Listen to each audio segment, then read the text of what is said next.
morning, everybody who is already in. Can you see me and can you hear me? If you can just type in the chat box.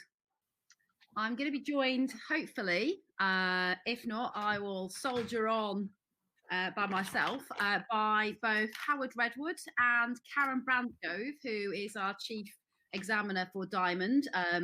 And is a very experienced ADI in her own right. Some of you may know her, some of you might not, but she's been on some of our webinars, but you're probably more familiar with Howard. Howard, are you there? Yes, Carly, I'm here. Cool. Karen, are you with us? Maybe joining us in a bit. Okay, no problem. So as usual, we'll start in a second, give everybody who signed up a chance to log on and make sure their systems are working. If we can keep our chat to the chat and our questions to the questions, it just makes it easier for us to be able to navigate across to the questions, which tend to be the priority for us in terms of giving you some answers to your burning queries. I do have a load of questions that you've been asking us in our little poll that we sent out with the webinar invite. So I have got quite a few questions from people already. So we'll probably start off with some of those, some of the burning questions, but obviously that might prompt more questions, especially when we're talking about anything that is a DVSA communication, because sometimes that gives us more questions and answers. And you know, anything that crops up as we talk as well. So we'll start, as I said, bang on 11 o'clock to give everybody a chance to get in.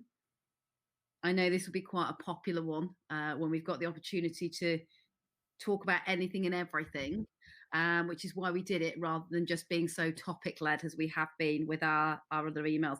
I anticipate we'll have still quite a lot of questions about the resumption of test services.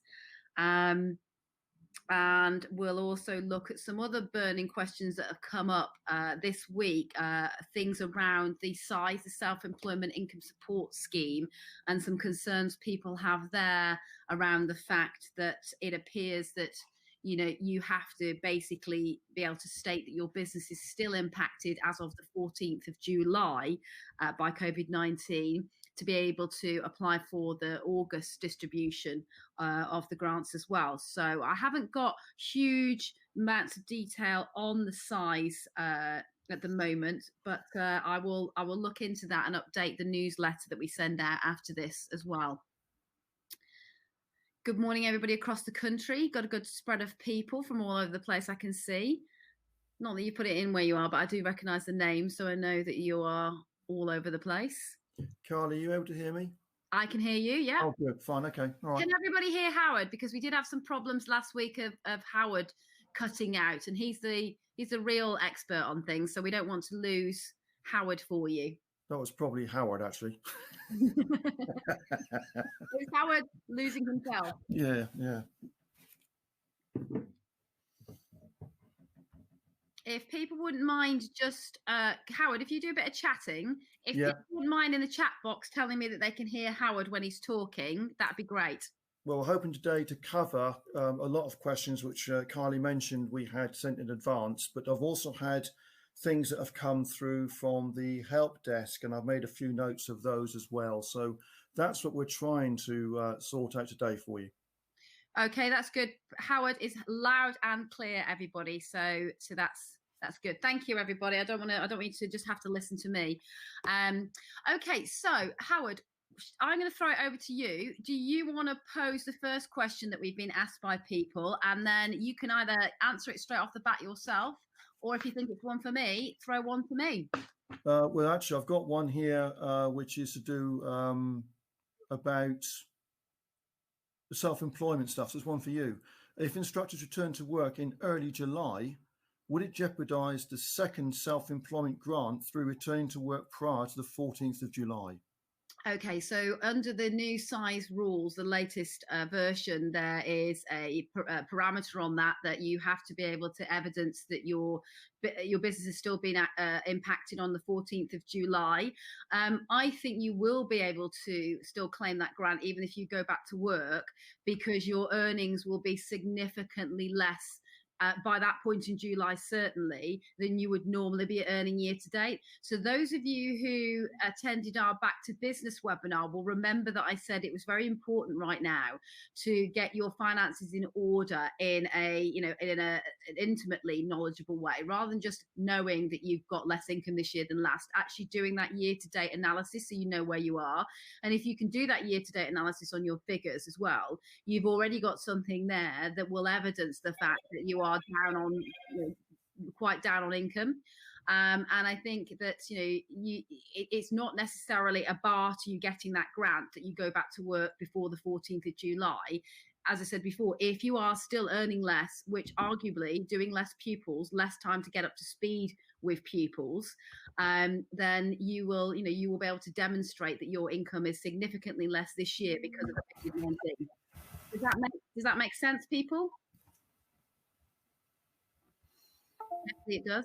If I will try and get more information for the size scheme in its current form for you and put that in a newsletter as usual. But my understanding and pragmatically is your income is less, ergo you've been impacted by COVID-19 still at the 14th of July. Okay, another question we have here is social distancing is reduced from 2 meters down to 1 meter. And the fact that they have announced this just this morning, the COVID alert level could be reduced to 3. Does this help with us getting back to work? I've got to be honest, I haven't seen this morning yet because I've been working on the help desk. I've had the news in the background, but I did hear something but wasn't paying an awful lot of attention to it. But if it does get reduced down to 1 meter across the board, yes, it does help us go back. But I do understand that there can only be so if the R number is reduced down significantly. And when I was listening to the Scottish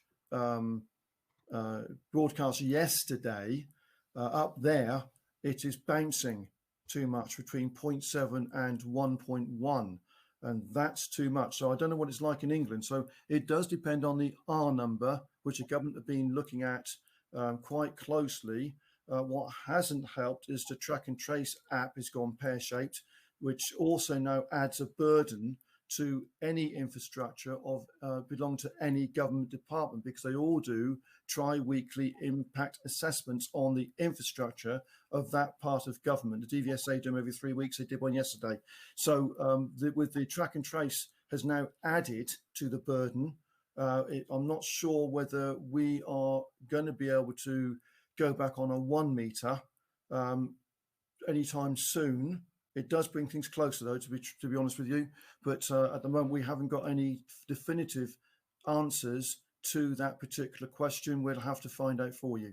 Yeah, so the news is reporting at the moment that the UK has been reduced overall to a level 3 alert level, which is allowing them to make the decision about the 1 meter rule in some respects.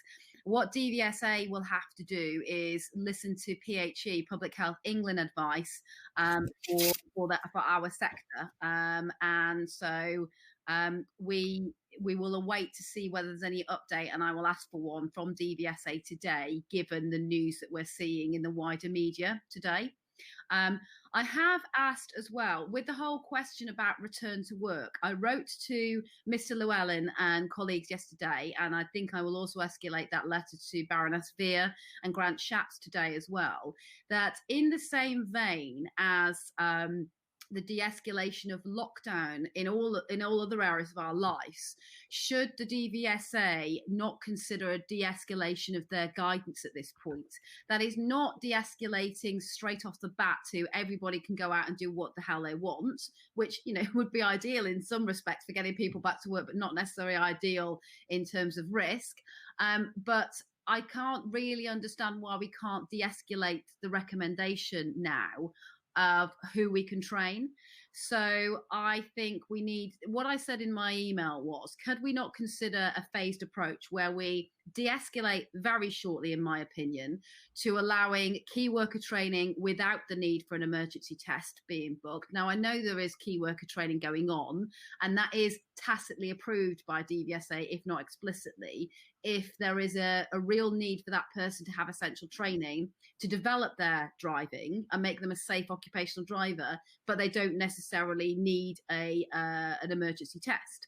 Now, DVSA did say to me yesterday in their teleconference that they are producing some wording to say that, because they do take my point that there's a big road safety risk if we only have people doing professional training with a professional trainer who have an emergency test booked. There's a huge variety of key workers out there that will not need an actual test, but they do need training to be able to go about their work safely. So I've given them some case studies of that argument, and they are going to issue some wording to that. However, what I've asked for overall is this: can we do a phased de-escalation? Go to now, key worker training of any sort can take place without the need for an emergency test. The next stage of escalation should be necessarily anybody who is not a key worker but has an essential occupational need to drive or learn to drive to get to work, training or education at this time. Now, I know the education bit sounds a bit funny because aren't most pupils learning at home? Well, not if you're in vocational learning for a very hands-on skill. Those pupils will need to go back into practical training at some point, and that is possible in some FE environments where they're looking at social distancing and how that can be done, or you're an apprentice and things like that. So, I think pragmatically, we could look at a de-escalation that allows trainers to deliver training to people who need to drive for work, training or education, and cannot rely on public transport at this time either. So it's not just a risk of going on public transport. Actually, public transport services has been reduced in a lot of areas as well, where it was already difficult, particularly in rural areas, for people to access work because of transport issues. So I think that would be, if they don't want to jump to the letting everybody go back to training, can't we look at de-escalation? And then obviously the third phase is we go back to a normal level of training. I have said if ADIs as well are willing to commit to doing some training in the area of infection control, or can demonstrate that they have these safe protocols in place, that should be something which would aid a de-escalation as well. So I can only ask the question on these things. I can only make suggestions to DVSA about how we go forward. But I'm now thinking, why are we not following the same lockdown de-escalation? It shouldn't need to be a black and white, you're not training at all, now everybody's training. I think that's not the way we should be looking at this. So I will keep you updated. I mean, what do people think about that suggestion? Just give me some feel, about that, and whether I should keep pushing on that basis. I'm pausing just so I can read your responses. Yeah, if you could put them in the chats, please, and not in the questions. Put them in the chat button what you think about that, because obviously I don't want to do things that aren't good ideas and just be, a gob on a stick going off and, doing what I want to do. It's on your behalf. So I will put the body of that email in the member update that I sent today, so those that aren't on this email can yes, Terence, I did see your email about ROSPA, and that's one of the other things that has prompted me to ask this, that if other occupational trainers are saying they can go back, then everybody should be given the guidance they can go back to do that. Linda's saying she's got lots of rural pupils who need to drive to access education and work. Public transport just isn't an option. Even in city centres where public transport was good before, it's now a reduced service to reduce the risk. So, yeah. Okay, so I'll keep pushing on that one. I'll escalate that up to Baroness Veer. Okay, there's going to be some pupils that fall out of that net, but then we have to be pragmatic as an industry in that respect and say, if the biggest risk at the moment is COVID-19, there are some pupils that just don't need to be on the road, and it's we have to prioritize those who do. So yeah, and Andy, I will Andrew, sorry, I will actually copy that email to the devolved administrations in Wales, Scotland and Northern Ireland. I don't want you to think that we don't care about anything but England, but we do. I am asking those guys for updates. So I will make sure that I talk to NI Scotland and Wales on that suggestion as well. And actually that might be quite useful, because if our central government here don't like that idea, and Scotland does and wants to be, more progressive, or Wales, then we might get some push from another devolved administration doing this first. and that pushes the hand of England wider.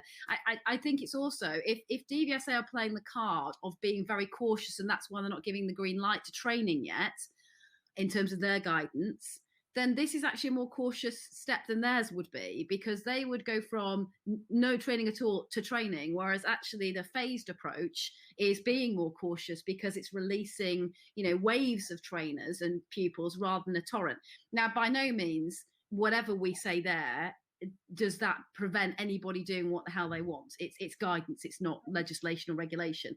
But I do think a lot of you have been very respectful of the guidance and will continue to be respectful of it. And if the majority are going to respect the guidance and go back in a slower flow, then that's at least mitigating some of the risks and having a full-on rush of getting back there. But I know it has been a massive frustration to those of you who are training key workers, and a massive fear that you will get stopped in that work, and it's going to be a problem because your key worker does not have the need or can access an emergency test, so they don't follow under that guidance again.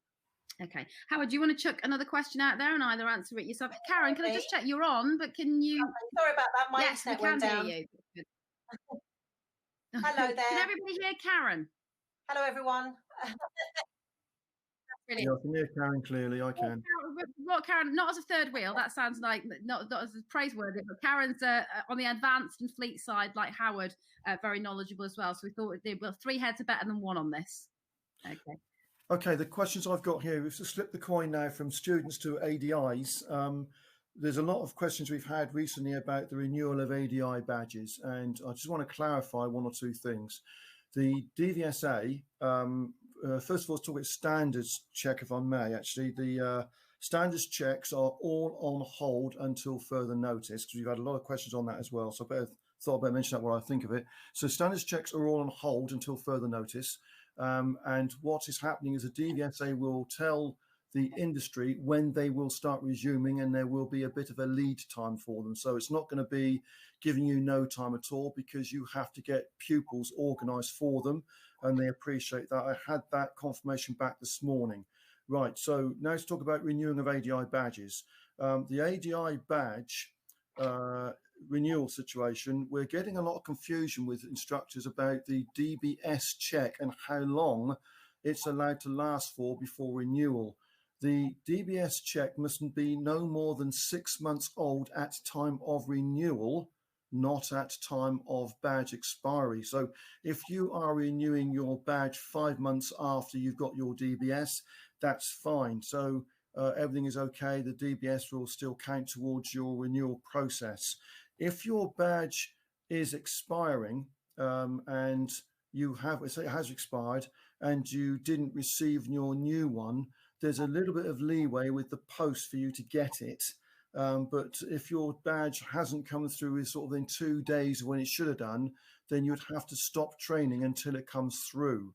That is another thing that's come through from the DVSA as well. Can I just add a little note on that? Because I personally am, my badge has expired and I fall into that category myself where the badge renewal, I was okay with my DBS, so I have reapplied for my badge. They've sent me an email to say I will remain on the register. They've given me verification that I can still teach and train.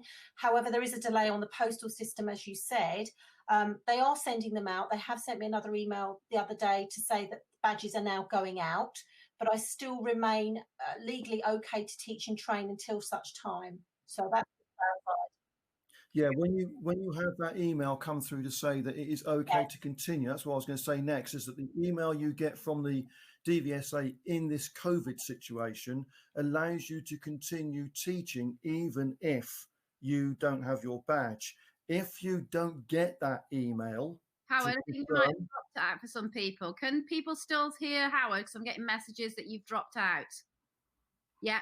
So yeah, people can still hear you. Right. Okay. The situation is with the email is if you don't get that email, then you will not be allowed to use your badge. So if it is not coming through, you must get the email from the DVSA to confirm the registration has gone through. You should get it anyway, but if you don't, you'll need to go through to Paddy, PADI, at driving at dvsa.gov.uk,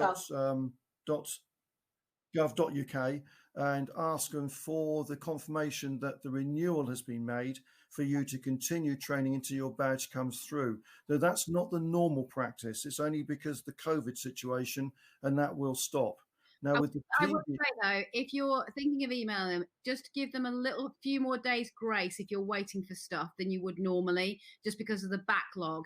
If they're having to deal with lots of emails that aren't urgent, that slows down the processing for that team as well, because it's the same team. So keep everything to email, because they won't be able to answer the phone, and keep emails to things you definitely are really, really starting to get worried and stressed about, and you can't wait another couple of days for that information, just to manage the expectation of what. And of course you will know for definite if they've processed it, because they'll take the payment off you.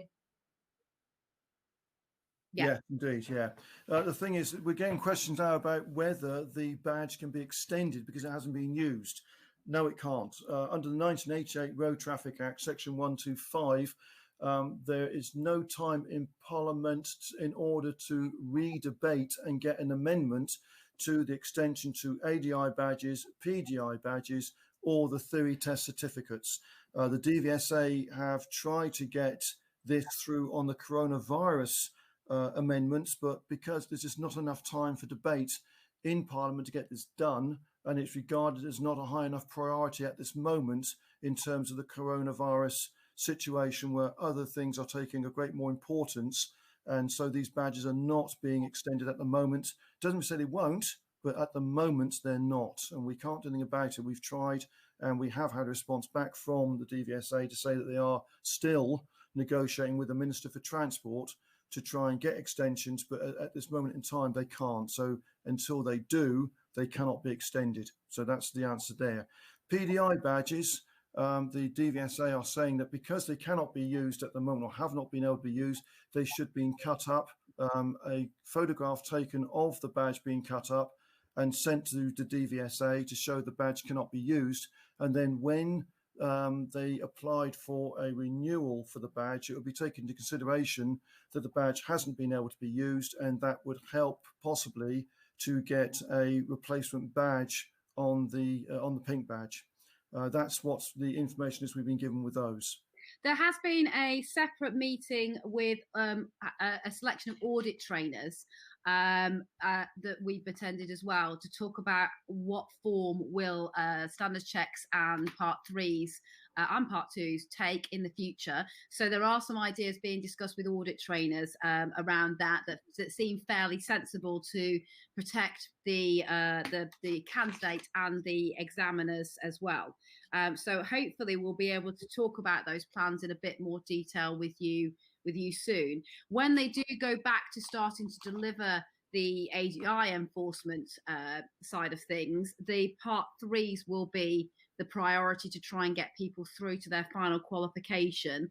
And with the standards checks which will occur, the priority will be on those individuals that have outstanding standards checks or are on their 3rd attempt, or have, kind of the people that DVSA really wants to catch up on as well. And then they'll, try and slot everybody in. But the message from DVSA is, particularly for those people that they really want to catch up with, that are considered a risk until they can assess them again, don't rest on any laurels here and take your foot off the pedal that you won't get that standards check this year. That there will be standards checks occurring this year. So they don't want people to become complacent that they'll escape a standards check if they're one of the people that needs to be monitored a bit more frequently.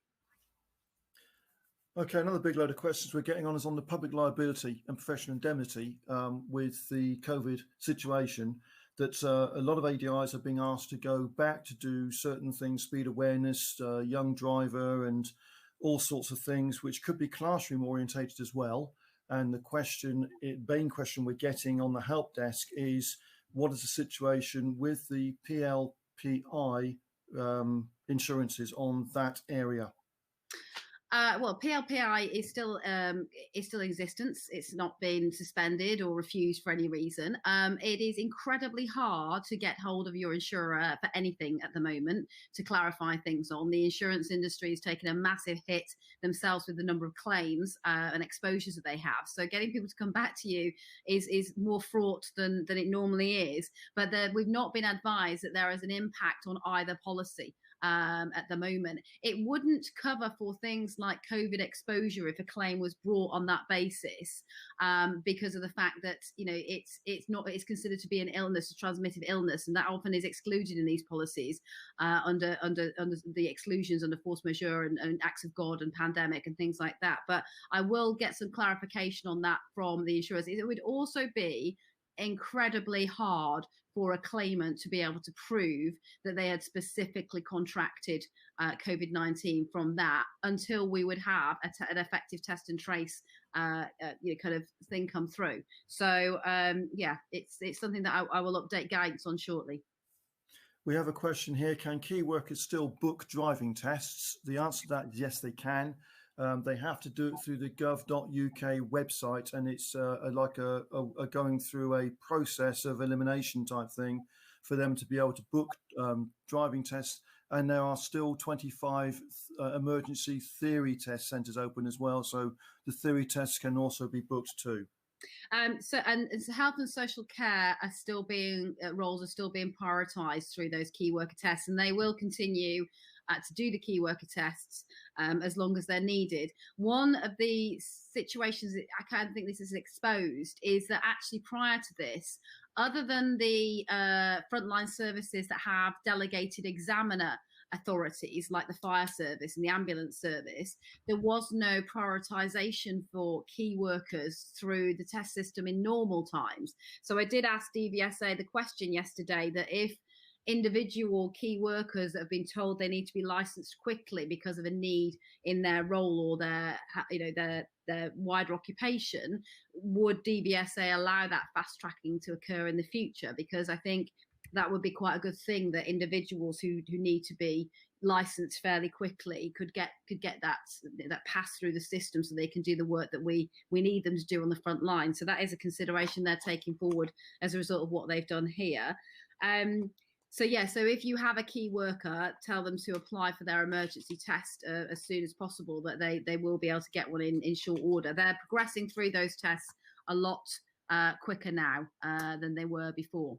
So one of the questions that I've had asked a little bit on Diamond, on the help desk for Diamond, and somebody's also asked a question here on ROSPA, and I've had another query on IAM, when they're resuming tests. Now, they've kind of tentatively said that they're going to resume fleet tests and work from the end of June and beginning of July, and somebody's asking here, is that going to be okay considering we haven't been given an official date? So on the Diamond front, I've tentatively said that we will resume normal testing on the 4th of July, but of course that will all be dependent on guidelines with the government. And currently we're only focusing on tests for key workers out there that are wanting tests and training. So I'm not 100% sure what ROSPA and IAM are doing, but they are presumably all sort of preparing on the basis that they can go forward with testing and training at the end of June, beginning of July, unless something else.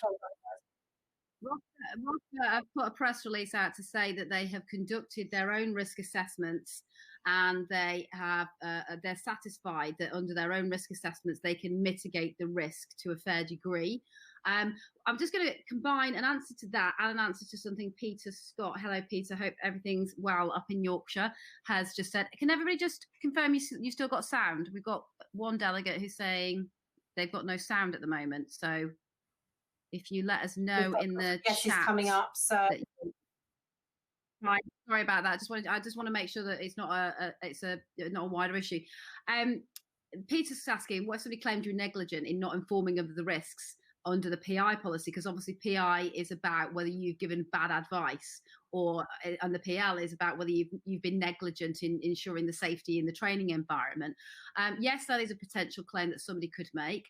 But one of the things I'm suggesting is a sensible move. And again, we will put this as an example in the COVID-19 toolkit, is you will find that in a lot of environments that even where they have PIPL insurance in place, you are asked to sign a risk waiver before you undertake that service. So I know it doesn't sound like a very comparative example, but I'm just grabbing to the nearest one in my mind at this moment. If you go to a spa, a beauty spa, not your local corner shop, you would have to invariably sign a risk waiver for any treatment that you have. Now, that organisation has full PI and PL insurance in place already, but they would ask you to complete a medical questionnaire for any treatment before you undertook it. And they would also ask you to sign a risk waiver saying, basically, you know the risks of this, you have fully declared any medical risks and impacts this treatment might have on you, that you've been honest with us about those, and you are signing to say you are happy to go ahead with those treatments. Now, I think it's a belt and braces situation going forward. PI and PL will be more fraught and have more exclusions on it. All your insurances will have more exclusions on them, will be much more expensive to get the same level of cover. So anything that you can do to mitigate your risks beyond those policies is a very sensible move.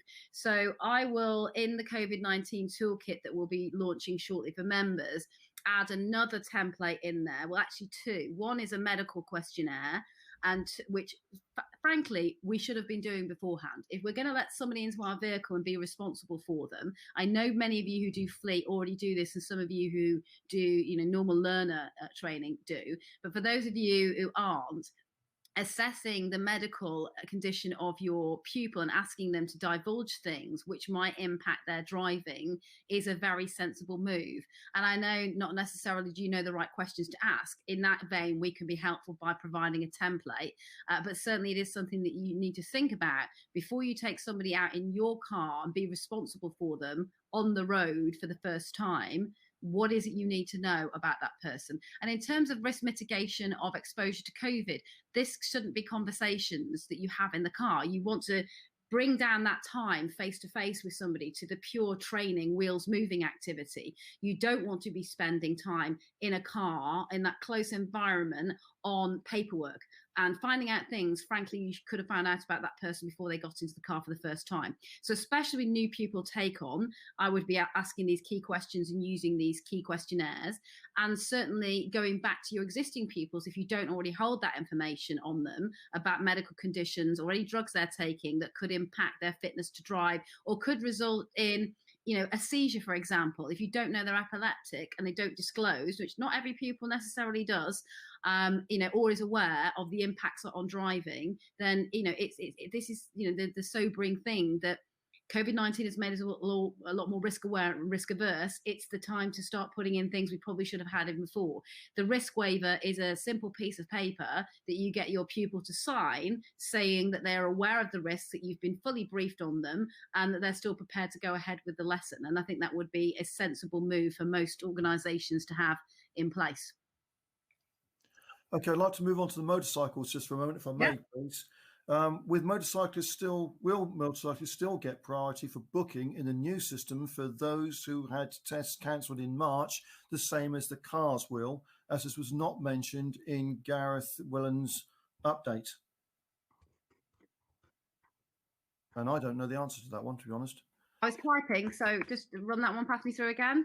Will motorcyclists still get priority for booking in the new system for those who had tests cancelled in March, the same as the cars will? Right. I asked the question yesterday at my teleconference with DVSA, and I said, when you say all pupils are going into holding pattern, are you talking about all car pupils because they're the ones who've technically had tests rescheduled, whereas motorcycle and vocational trainer tests have been cancelled, not rescheduled? And I expected no, it's all fine. We're talking about all kinds of candidates here. They're all going into holding pattern. So to a certain degree, any candidate for any test that was in the DVSA's booking system and was still in there and not cancelled outright is going into that holding pattern. But there's an awful lot of motorcycle and vocational tests that aren't in that system. They're not rescheduled, they are cancelled, and they are not going into that holding pattern. So I am trying to get an answer as what is going to happen to all of those tests and how they are being prioritized. So as soon as I have that answer, but bear in mind, you may have that answer on this chat here, because we know how things are going with DVSA communications. There are examiners who've got more information that they are sharing than we're being told from HQ. Then please appraise us of your updated information. And while you're talking about updates there, Carly, I've actually had to get some clarification from the DVSA this morning concerning the booking telephone system, who are saying that as far as they're concerned, driving tests have not been put on hold, despite what Gareth Wellens put out. So I've now asked for clarification as to why there's two different sets of information being given out. So if your students are phoning up to see if their tests are still going ahead, it looks like the booking office, the booking part of the DVSA, have not yet been fully informed of what's happening with the driving tests. We know that the ones that are on hold will be rebooked into a new portal, but that will not happen until the students have been formed to make the booking. So as we're aware, nobody has yet. So therefore, there's a bit of a mismatch with communication with the DVSA, as Carly's just said, that I'm trying to get clarified through the powers that be to ensure that everyone's singing from the same hymn sheet. So when people do phone up for information, they're getting the information that the ADI's got from Gareth Llewellyn on Monday. Yeah, so just to reiterate, for those of you who weren't on the call that we did on Wednesday or Tuesday, the week has flown by so quick I've lost track of time, where we clarified how the system will work. That is the DVSA's own terminology, that pupils were going to be put into a holding pattern. They weren't using the word cancelling and rescheduling, they were saying holding pattern. Now, as we speak, they are working on a new booking system. This is not going to replace the booking system for all time. This is a new temporary solution, which is where they can populate this new platform with all the data of that particular booking, so that doesn't have to be re-entered. Then the link will be sent to the individual pupil in waves. So the pupils who have been waiting the longest for their test will be the first to be asked to choose a new test date. So if your pupil had a test that was rescheduled for March, they will be in that first wave of pupils receiving links, and then on the pupils into April, and then June, May, and then June. So, for example, we had a member ring up yesterday and said, our pupils said they're holding a test date for the 15th of July. They're saying it's going to go ahead. That pupil had their test rescheduled from June. They're going to be way further back at the back of the queue in terms of receiving their link to rebook a test than they realise. The one thing that we're saying as well is, if you haven't done so already on the basis of that communication, and you are not the person who booked the test, because this link will go to the person who booked the test, if it's your pupils, you need to highlight to your pupils as soon as possible, as the first lot start to receive their emails in coming weeks, that when they get that link, they don't just jump to book an appointment without consulting with you first, because that could be a risk to you, that those pupils who book their own tests get the link, book the test straight away, and that doesn't suit you in terms of your diary, or it's not right for the pupil because they pick a test that's too soon for them, given they haven't been driving for a long time, and you need to spend more time with them to get them up to speed. So make sure you impress upon your pupils the importance of what they do with that link when they receive it. And actually, just to follow on there, Carly, when this happens, that the student gets that link and you do discuss it with them, and you put upon them that there's no point you going for the first date that's available because you're so excited to get going again, that could actually be our lead time of going back into work, because we can then say, we can actually dictate to the DVSA in some respects of when tests will take place at the very beginning, in order for us to allow these students to be up together, because we still have a duty of care to the examiners to make sure that these students can go to the test competent, confident, and safe.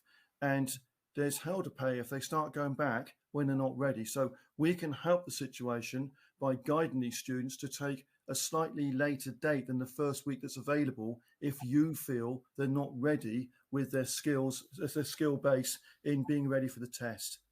Yeah. I'm going to take a sideways swerve here, a message, a question for somebody that with the current situation between DVSA and government guidelines which impact an AGI's financial security and mental health, it seems the DVSA through the back door are working to eliminate independent instructors as well as small driving schools. I assume, and correct me if I'm wrong, that you're basing that theory on the fact that large training organisations appear to be going back to work, like the large driving school trains and ROSPA. The reality is that DVSA is not giving those organisations permission to start learning. They are making those decisions as a driving school. ROSPA is making the decision to go back independently. So are AA or Bill Plant or whoever it is that's announced they're going back on the 6th of July.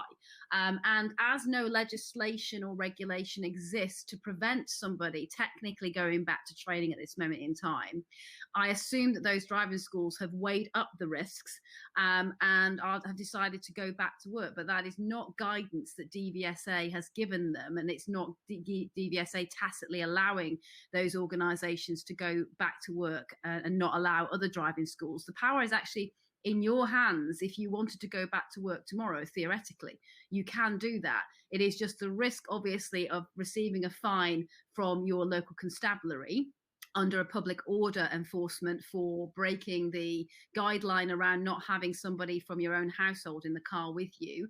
You've obviously also got the risk of infection as well, but it is at your discretion and risk that you make that decision at the moment, and that is what obviously some of these driving schools are looking to. Now, I do know that in making their decisions to go back and announce that to their ADIs, they are making it clear they will not force all franchisees to follow this line. It is a discretion of the individual ADI. And I do know that the heads of some driving schools have written to Baroness Via urging them to loosen the guidelines to allow training to start commencing at the start of July as well. So we will again have to watch and wait and see what DVSA's reaction to that is. But I think if they were to follow the line of de-escalation, we would start to see a lot more ADIs returning to their roads. But I don't believe there is a conspiracy afoot to, kind of get rid of independent driving instructors, because frankly, the power is in your hand to make those decisions. If you're respecting their guidelines, I respect that. But at the same time, there isn't anything to technically prevent you going back to work. What is being said here as well, Carly, is the fact that the DVSA have their own problems of infrastructure, staff management, etc., with all sorts of things. But those are not the problems of the training side of driving. We have our problems of wanting to go back to work if social distancing allows us to, or the R number allows us to. We don't have problems of test centres or anything else. So therefore, what the question should be here is, why is the DVSA stopping people from training? But the DVSA are coming out with all the problems they have and are then surmising that because they have those problems, the trainers can't go back. The thing is here, trainers could go back if the R number's in the right place. That's the main thing there. There's nothing stopping us from going training. The DVSA can sort out their test centres. They can sort out their examiners. But those problems do not stop us training in that respect. And this is why these big organisations are writing to the Department for Transport and saying, we would like to go back. Can you please tell us why we can't? And that's what's happening. And that's why I'm separately writing and saying, can we, look, if you won't jump to guidance that says everybody back, can we not actually jump to levels of de-escalation? And I think we should be at step one, which is key workers without an emergency test right now. And I think that we should be at, people who need to drive for work or education very, very shortly after that as well. Now, somebody's made a comment about that not everybody will respect that. I think we have to take the 80-20 rule on this one, that 80% will, so that it does generate a good thing, a benefit, and there'll always be the 20% that won't. And that's a consideration we have to take in everything. There'll always be somebody who subverts the system and doesn't follow guidance, but we can't not take steps that are widely more positive for the 80 just because of the fear that the 20 might not do the right thing. I think we have to do the thing that suits the 80 rather than worry about the 20 all the time. Okay, we need to move on a bit from that now. We've got a question here from Barbara. Barbara says, my husband and I are both instructors, so the track and trace could mean that we'll be isolating quite frequently. Every time one of us has to isolate, we both will. Will there be any benefits we can claim if this happens? Now, as I understand it, once all of the social benefits are withdrawn, it's going to be very difficult for the government to go back into a situation if we get spikes in the country. So have you got any more information on that, Carly? No, we have written to Baroness Spear about the impact of test and track and trace on this specific industry, because obviously clearly it is a concern. And if you have to be off work for frequent periods, how's that financed? There's two things at play here. They could look at some form of statutory sick pay, but not the form that's currently used, because that's done through a PAYE system, which you can't do. But in principle, is there a statutory sick pay payment that could be made for this type of profession? Or is it the fact that you keep the doors open to universal credit for these kind of things? I think the size scheme will probably disappear after this August tranche, because the viewpoint is, unless we have to have another lockdown, a lot of businesses should be returning to normal. And obviously also, can we keep taking the impact of making lots and lots of payments, or will they phase it down and they will say certain industries and professions have the wherewithal to fully go back to work? We're not accepting applications from you guys anymore, but we will accept them from these still impacted professions and make some considerations there. But we've certainly put in some questions and some suggestions to the powers that be about how this could work going forward. And don't bear in mind, there are other professions that are similarly impacted. So we're not the only trade body in the only industry that are asking these questions. And as we saw with the original income support scheme, where driving instructors were referenced, there were other trade bodies that were referenced as well for other industries. So the collective power of lots of us asking these questions should hopefully bring about some kind of answer. I've got a question here for Michael, who wants to clarify what theory test centres are open. There are only 25 theory test centres opened around the country, and they are solely for the emergency tests for critical and key workers, Michael. So you say you've got someone who is a motorcycle holder, license holder, who needs to do his car test. The theory tests are only for key workers, and there's only 25 of them open. So they may have to go some distance to get to that theory test if it's booked. I hope that answers your question. It's a better situation now than it was at the start, when I think there was only about 3 or 4. I think London, Manchester, Glasgow, and somewhere else, and Birmingham. People in Wales were having to travel to Birmingham for anything. But so they've got 25 centres open at the moment. On theory tests generally, we're waiting an update on that one about how Pearson is getting on with being able to open theory test centres and still allow for a level of social distancing in them as well. There's a few things at play when you're reliant on a third party contractor like Pearson. It's not just them getting their test centres open themselves. It's also them having similar problems to DVSA, getting employees back into work, and employees feeling safe to be able to go back to work and being given the reassurance by their employer that all the measures have been put in place and the risk assessments for them to return. So that's what they're working through at the moment. Hence, you're going to see these rescheduling of theory tests for a little bit longer, I'm afraid. There seems to be a bit of confusion, Carly, on the publication sent out by Gareth Llewellyn on Monday, and a little bit of confusion over what tests are actually on hold. As far as we're concerned, the key worker driving tests are not on hold. They're still going ahead. No, they're not affected at all. No, it's only the general public driving tests that were booked back before March or just after that are on hold, and they will be asked to rebook into the new system, and that won't be until the DVSA are absolutely certain that those tests they rebook will take place and will no longer have to be put back or on hold again.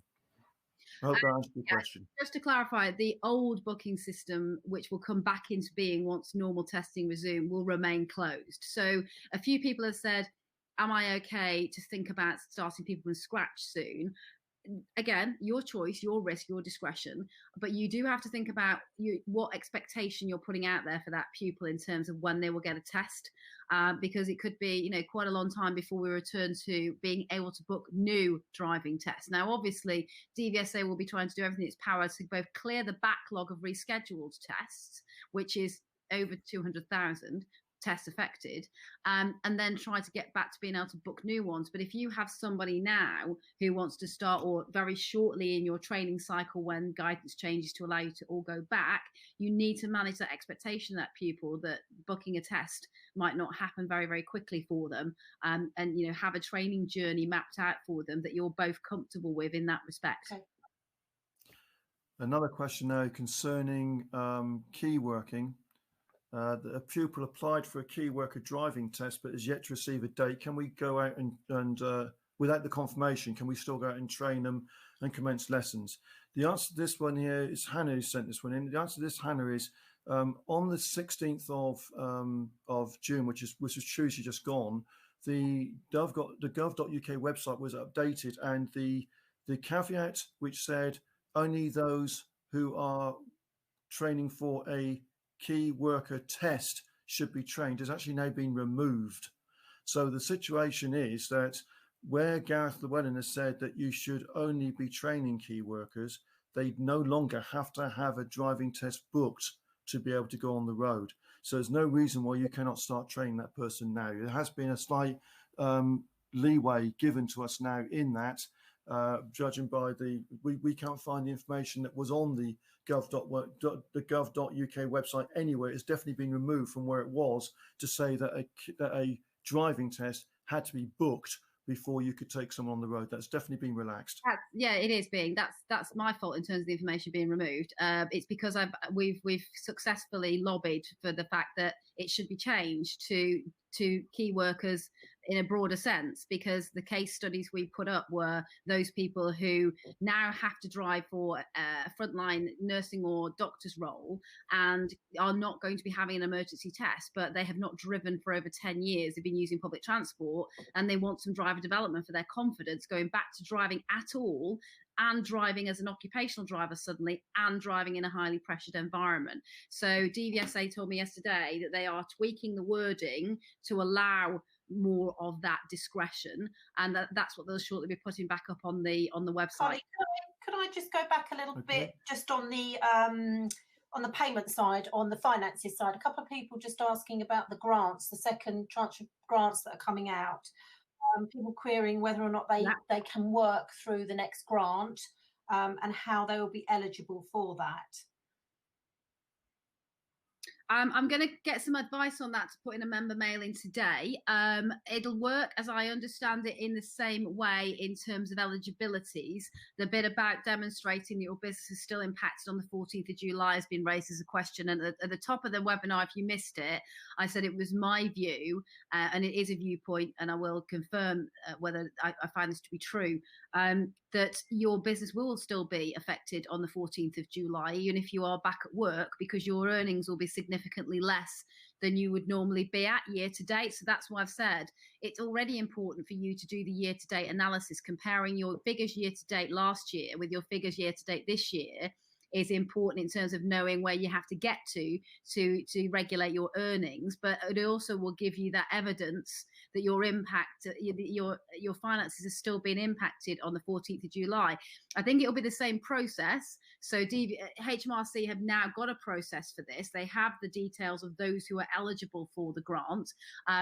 So they will be getting in touch, as I understand it, in the same manner as they did with those who've already received the grant as well. But as I said, that is information that is emerging now, and we'll get that out to people as soon as we can get that out to them. They will be doing it exactly the same way. I've just got an email in front of me just to say they will be inviting people in the same way. So, the wording is, if your business has been adversely affected on or after the 14th of July, you will still be able to make a claim in August. So it will work in exactly the same way. Yeah. And, just to add to that, obviously many people are combining the size with the bounce back loans, because those are still open for applications until I think it's the 4th of November. So if you are considering those loans, the 2.5%, no payments in the first 12 months, and then you can repay the loan over a period of 6 years at 2.5%. But you can also repay the loan early with no early fee redemption fees. People are, looking at that as a measure to stabilize their business. So, kind of getting a solid foundation of your business back together financially is really, really important. So it's worth looking at all the options that are open to you to get that money back in to stabilize with those loans, business. Carly, some people have reported back that they are taking sometimes longer than other banks, with up to sometimes a 4-week wait to actually receive a response. So although some are responding fairly quickly, some require you to be a little bit more patient on their response times, I think.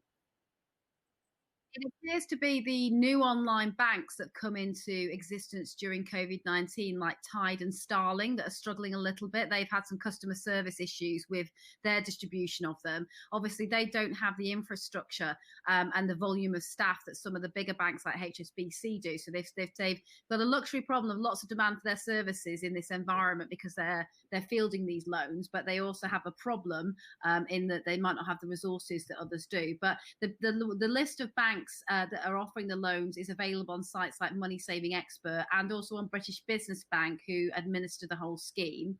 And more banks coming on stream. I think Metro Bank joined this month as a provider too. So it's maybe keeping a watch on things like Money Savings Expert or any forums you see about who are the banks that are processing more quickly. Obviously, some banks will not let you have the loan through them unless you're an existing customer. However, there are banks like Barclays and HSBC are capitalizing on that by saying, we'll take you as a new customer and we'll process your loan because they want you as a new customer. So shop around for the provider of that loan would be my advice, and see who's processing quickly and is able to process you as a completely new customer. Paul Nippers is just asking, can we have an update on the DIA resource kit? Paul, that is completely my fault. Don't blame anybody else in my team. I have to voice over the main course, and just because of the week we're having with announcements and everything else, it's being able to find the time to sit down, which I'm doing today, do the voiceover in a one take, hopefully, and then it takes a while to upload to the server because of this video size. So we're hopefully getting that done today. In the COVID-19 resource kit, there will be a course on infection control, so a wider infection control course. It includes COVID-19 specific advice and it includes safe training protocols. You take that course online, you take a theory test with it, and that auto-generates a certificate. The certificate then can be used to give reassurance to your pupils and parents that you have undertaken some training in this field. So in the resource kit as well, there are tools and handouts to help prepare pupils. There is other advice about preparing your vehicle, preparing you to return to training. Howard risk assessment matrix will be in there. So that will be an amendable PDF that has all of our kind of core risks that we've identified by type of pupil and training context, the risk rating we give it, and the advice that we give on managing that risk. But then it also has blank parts of the form where you can undertake your own risk assessments and save that as well as a live and working document. And there also is a presentation on how to use that matrix from Howard in there. It also includes some previous webinars and advice on things like PPE. And as time goes on, the reason that we've made it a digital resource is it means we can evolve it very quickly. So as time goes on, as guidance changes, we can update things, and also we can add tools to the kit, like I mentioned, a risk waiver, a medical questionnaire before, things like that. On the risk waiver and the medical questionnaire, Olivia, who's also on the call, but she can't speak at the moment to you, but she is listening, has very sensibly highlighted the fact that if you're going to start collecting data from pupils, such as medical issues, and also on the risk waiver, obviously to store any data on your pupils, you are then effectively a data controller, and you need to be processing and storing that data responsibly under GDPR. So it's our recommendation that anyway, ADIs should register with ICO. I think it's still about £35 a year to be registered with ICO as a data controller, and ensure you are following all guidelines about taking and storing any personal data for your pupils at all. So, already you're in the zone of having data that you should be with ICO in terms of following their guidelines on data protection and data storage. As you increase the amount of data and the data becomes more personal, that is more important that you are compliant with data protection guidelines about the storage and use of that data as well. So we'll put some guidelines together with that. But again, you are all independent businesses operating at your own behest and your own risk. So you do need to make sure that you are following the guidance and advice that is already available from people like ICO. A couple of people saying they can only hear me. I'm hoping that everybody can hear. Karen, Howard, very quick. Yeah, I noticed there's a few comments as well that are coming through. Hopefully we're back on now and you can hear us all three. I'll just see what the chat box is saying with people. Can you hear us? Yeah, all good. Yeah. Right, Carly, I have a question for you here about the voluntary register. With the certificates running out, do the people on the voluntary register need to get hold of membership to renew the certificates, or are they going to be naturally extended? Is that the key worker register? Yeah, the voluntary register, yeah.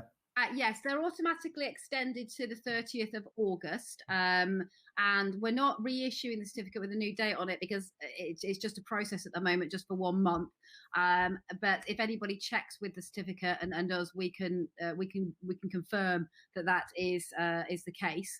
If we need to keep extending it, we'll keep extending it. If anybody's got queries on that, they're welcome to come through at help@driving.org and I can check it for them.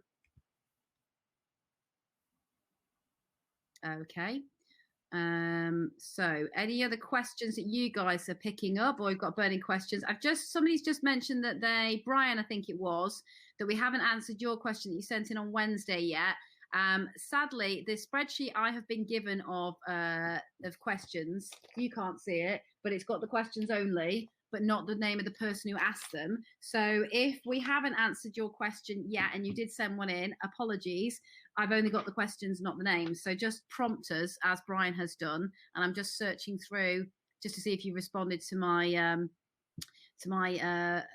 prompt there to do that. Any other burning questions? One here, Carly, that Emma's asking. She specialises in disabled driver training, and she has some people waiting for familiarisation training to drive with adaptations. Without this training, they cannot get out independently.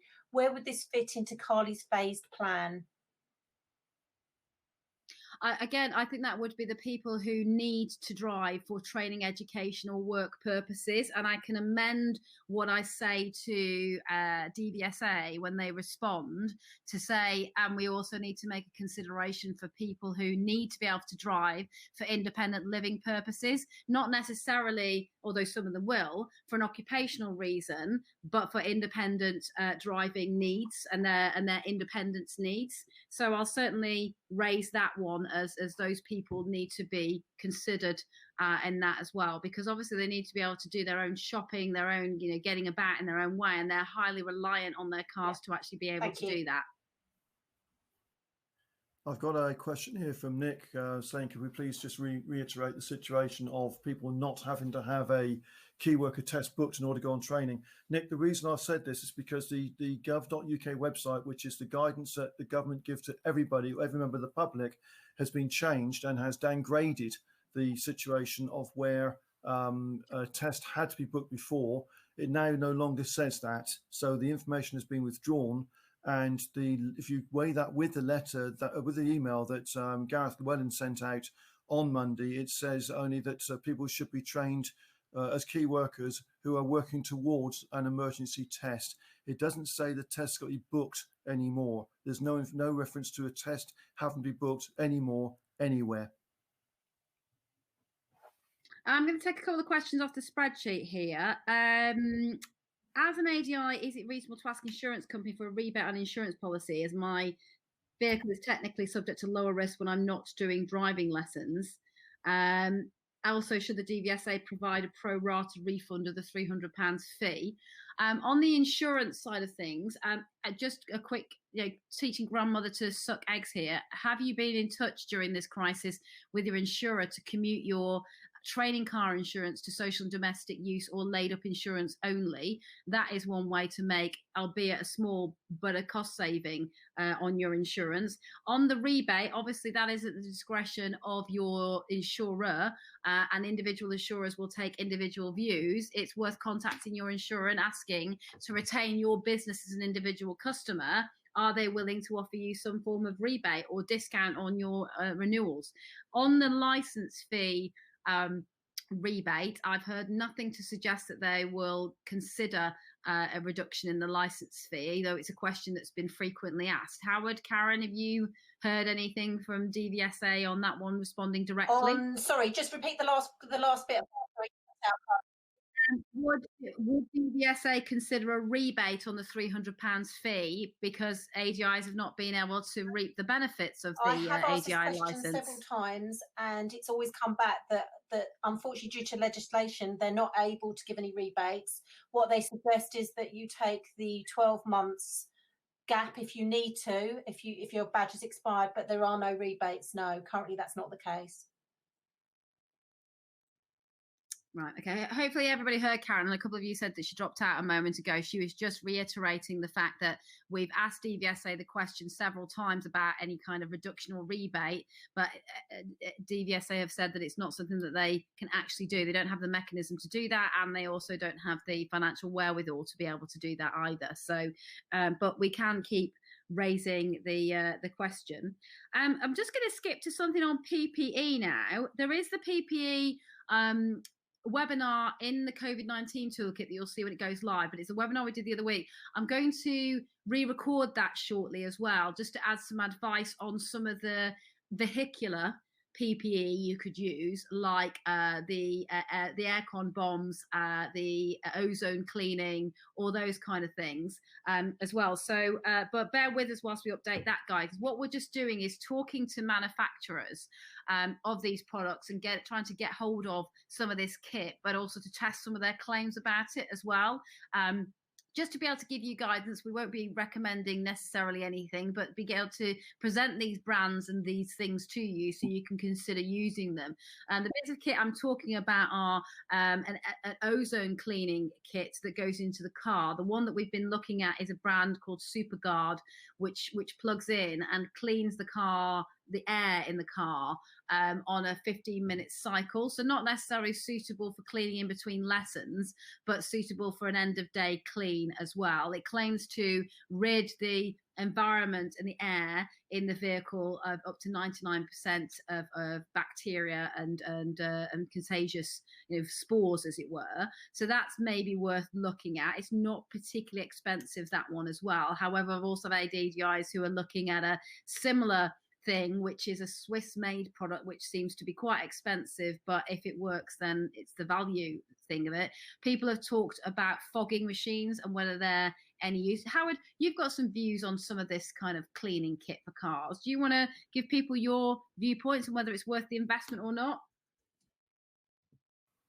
Yeah, some of the stuff that we've actually seen that's been shown to us is quite useful. The misting kit you mentioned a minute ago, it takes 15 minutes, has actually got more than one cycle on it, and it has to be worked on mains, so you can't take it with you around and do the 15-minute clean between lessons because it won't work off a car charger, but it does work off the mains. And therefore we mentioned in a webinar a few weeks back about doing a deep clean under the regulations that the government put out for cleaning an environment of a non-healthcare environment, and that would suit the environment of your car very, very well, because there are the two settings of a sort of half an hour setting and an hour-long setting as well, where it can completely clear all 99.9% of anything airborne in the vehicle will be removed from the vehicle. It doesn't wipe down surfaces, and if you've got any dirty hands and that, yes, you still have to wipe the steering wheel, etc., but it does clear any airborne particles. The bombs, I'm not aware of the aircon bombs. I've heard nothing about those at the moment. I know they exist, but I haven't heard much about them. But the guidelines from the government about cleaning and doing a deep clean on the vehicle before you start doing any of your training is like a starting block for you to get the cleanliness there. And we recommend you do that 72 hours, no more than 72 hours before you start training. And then you do it weekly. And it's the ADI that needs to do this. There's no point going to a valeting company and asking them to clean your car, because you've now gone and put 5 or 6 different households all over your car, crawling all over it. So it's no near clean than it was when you took it to them. So you need to clean this yourself. And in our webinar, we have got the guidelines of how to take part in the deep clean, and then to wipe down the vehicle in between all drives. So even if you do a demonstration drive in your session, that you would wipe down before you got behind the wheel, do your demonstration drive, and wipe down again when you've got out, and let the student take over again. So every time you change students, you would wipe down the vehicle with the sanitary wipes, etc., or contact surfaces, and you would then change seats, drive to the next client, and then wipe it down again before the next client gets in. So it's a wipe down between change of drivers. But the materials that are used, you would need to look at carefully, because of the finishes on dashboards and the finishes on materials that the seats are covered in. There are places like Halfords which do wipe down seat covers, which could be useful to you as long as you dry them afterwards, because it is probably make everyone feel a lot cleaner if it's a wipe down surface rather than contaminants getting into a fabric, which then has to wait to the end of the day to be either fogged or whatever. So at least you can wipe these things down a bit more thoroughly, and gives everyone bit more peace of mind. And those covers, those plastic covers for the seats, are really quite inexpensive. So they're meant to be 60p each, so they're very reasonable. Yeah. Somebody's asking, actually, will DVSA enforce PPE for trainers? No, I don't think they will, but they may make it a requirement for pupils to have a face covering on test. They're just looking at what the standard operating procedure for tests will be in the resumed test. There is a standard operating procedure at the moment, which is for emergency tests only. In the new SOP, as we call it, they will look at what the requirement is. Previously, they were on a sticky wicket insisting that pupils had to wear a face covering, because they generally followed the guidance of transport operators and what was mandatory on transport. And at that time, I asked the question then, public transport was not making it mandatory to wear a mask.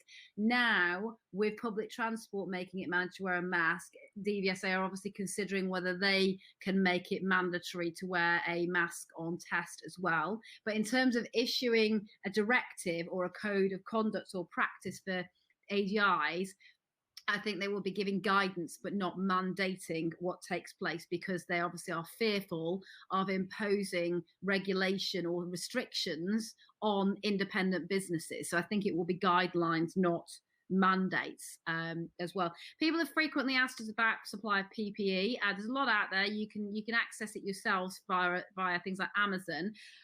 We've shied away so far from actually supplying ourselves. We're not supplying, but we have actually put some deals in the mail order shop from a very reputable, so might be not as cheap as you can find on Amazon. However, these guys are a very reliable source in terms of delivery times and quality of things. So they've come up with some special DIA bundles. You don't have to be a member necessarily to get them. It's just they've come up with them for this industry. So if you wanted to look in DIA's mail order shop now, you'll be able to see some of the bundles, kind of not having to go out and choose all the different things and buy all the different things. They've been put together in packs of what kind of materials we think ADIs. As I said, it's just an offer. We don't receive any commission for this. We're not getting any advertising from this particular company. We just wanted to pop something in the shop because people kept asking. If you buy it through there, it goes straight to them to make the purchase. We're just pushing the links on our website as well.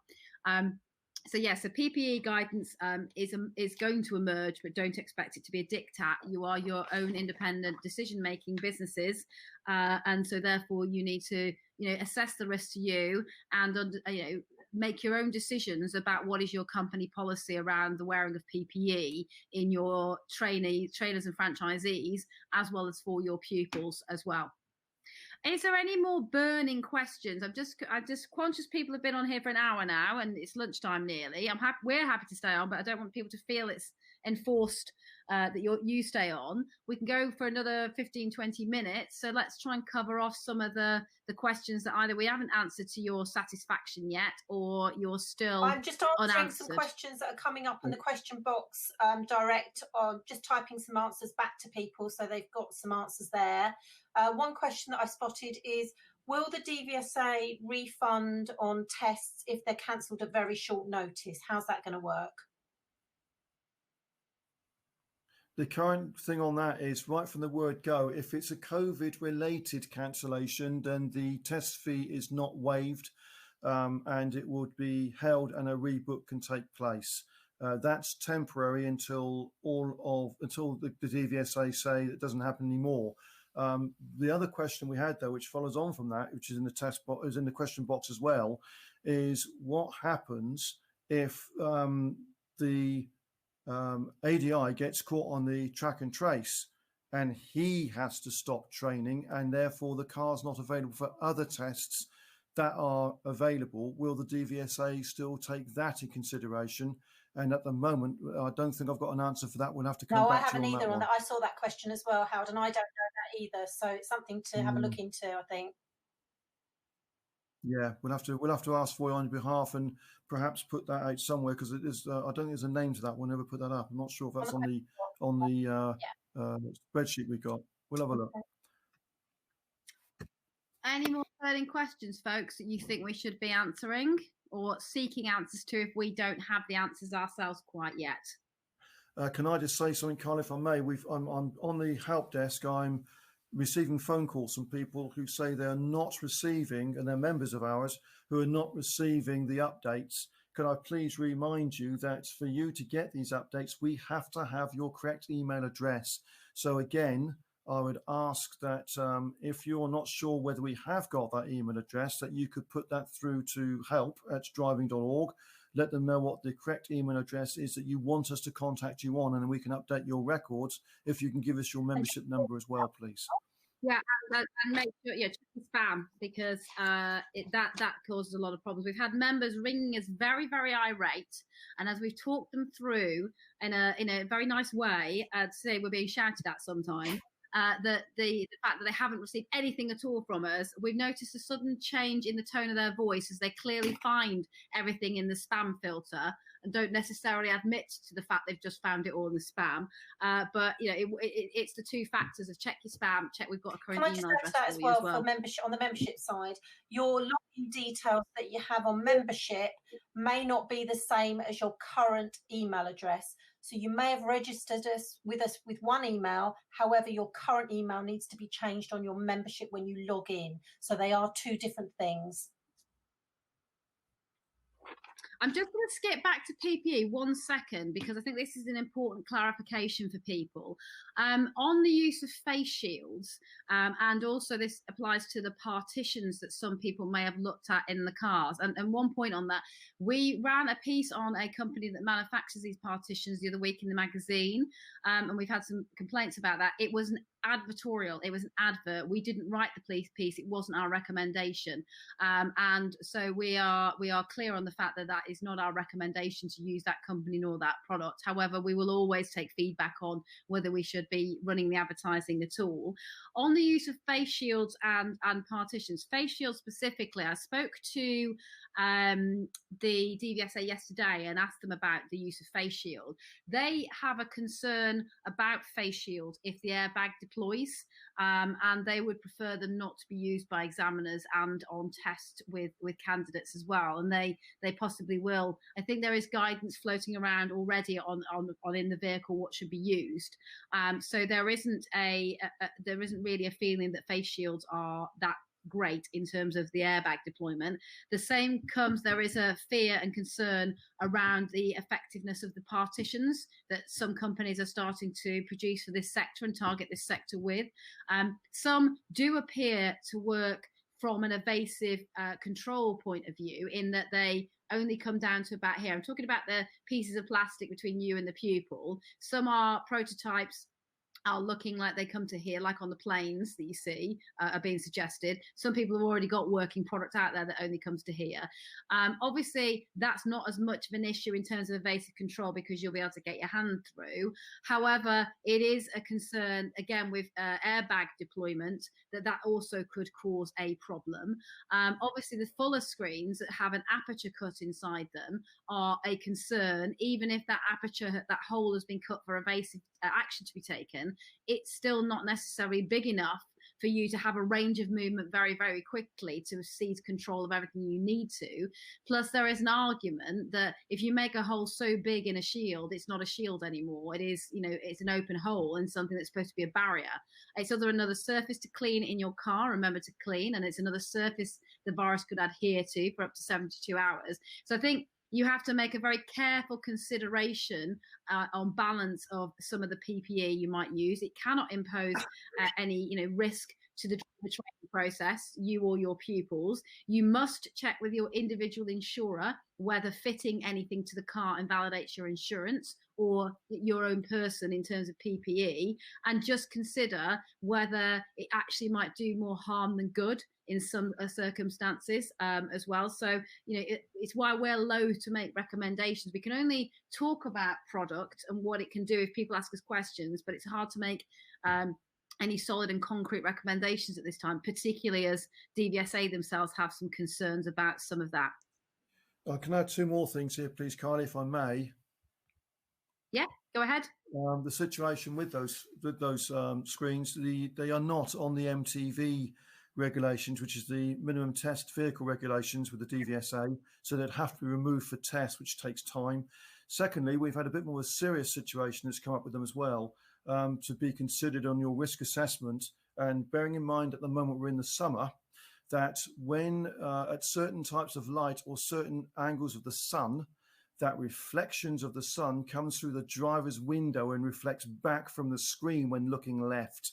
Now, if you've got headlights at night time as well, that's not good either. So there's that to be considered as well. They're actually more ideal for the taxi industry, to be honest, than they are for driving instruction, in my view. But that doesn't stop you from buying them. But the thing is, there is that reflection issue that is a problem. Yeah, Howard, if you could write me a little para on the screens and the cons of these screens. Yeah. We can A, insert that into the PPE presentation straight off the bat, and B, I'd like to send that out as updated guidance to people, because I know people are in the vein of looking at what they need to get in place to go back. So I don't want people making purchasing decisions which could be into the £400-500 range where it's not going to be suitable for them and they'll be out of pocket. Yeah, absolutely. I'll do that for you, no problem. So yeah, to the MTV as well, because that's the document I was struggling to reference there. I knew you'd know what it was, but yeah, I could see you were struggling there, Carly. It's all right. I know, and you and saved me as usual. Yeah.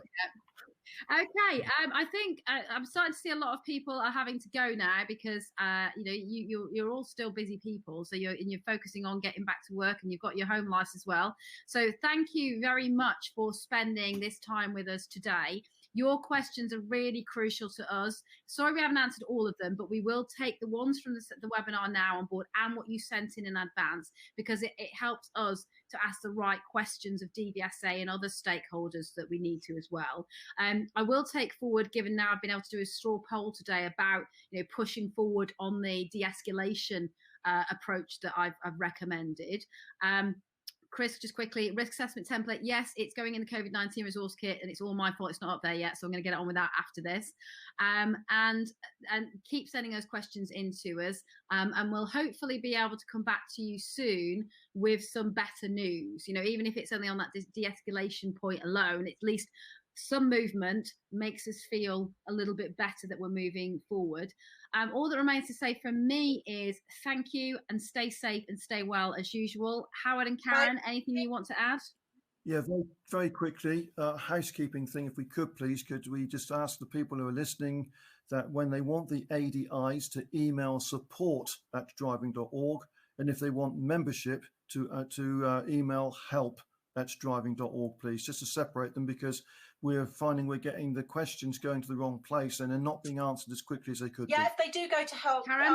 I have responded to a couple of people this morning just to say to go through help. If you do go that way, we'll forward them straight through to support, so you'll get them immediately, Howard, on that basis. Okay, thank you. Great. Well, thank you, everybody, and have a great weekend, and hopefully speak to you soon. We'll publish a new webinar for the next week and a calendar of webinars going forward. Olivia's back with us now. Welcome back, Olivia, and is working hard to come up with a forward planning calendar of webinars for the next few weeks. We'll also start to resume some of the training we would have previously done in classrooms around the country. We'll now take that into Zoom classroom format. So you look out for us starting up some of our ordinary training programs again, but doing those in the virtual environment for the time being as well. Yeah, so goodbye, everybody, and speak soon. Thank you. Thanks for joining.